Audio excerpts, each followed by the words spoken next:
Now, Israeli Prime Minister Benjamin Netanyahu's cabinet is at a breaking point in the latest series of confrontations between the Israeli Prime Minister and former Army Chief Benny Gantz. The latter has promised to reveal the truth on Philadelphia corridor. An Israeli media report says that Benny Gantz and also Israel's two former army heads who now sit in the Knesset opposition will respond to Prime Minister Benjamin Netanyahu's claims that Israel cannot agree to a hostage deal if it means pulling troops from the Gaza-Egypt border.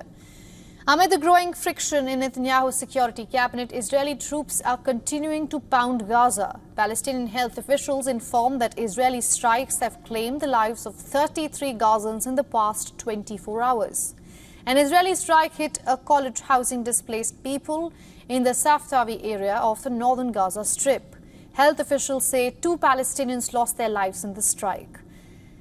Israeli forces also continued with one of their largest ever raids in the occupied West Bank. Israeli army vehicles were seen roaming the roads of Tulkarm on Tuesday. Hospital officials in Tulkarm said that the overnight strikes killed a 15-year-old in the city. Israeli army said it targeted a militant in the area. سلم حالك كله بدناش نسلم حالنا بعرف شو شردوا وراهم وش عارف شو احنا من الصوت الرصاص شردنا جوا لما شردنا جوا بعد 3 دقائق الكل سلموا حالكم اللي جوا الدار يسلم حاله طلعت انا اول وحده بعدين اختي بنت اخوي بنت اولادها طلعنا برا لما طلعنا برا. In a separate incident, a 16-year-old girl was killed in the ongoing Israeli raids in the Jenin city.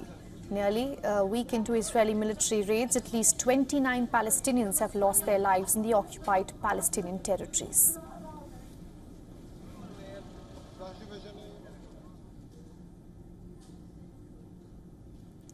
And to give us some insights, we spoke to Edward P. Joseph from Washington, D.C. Listen in.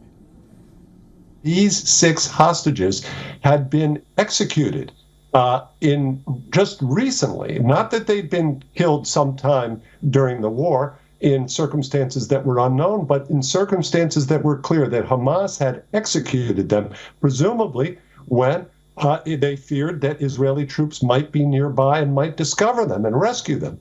And that has actually galvanized support for Prime Minister Netanyahu among the right. On the left, however, it's proof that Netanyahu has delayed the hostage and return and ceasefire deal that the U.S., along with Qatar and Egypt, have been trying to negotiate for so long.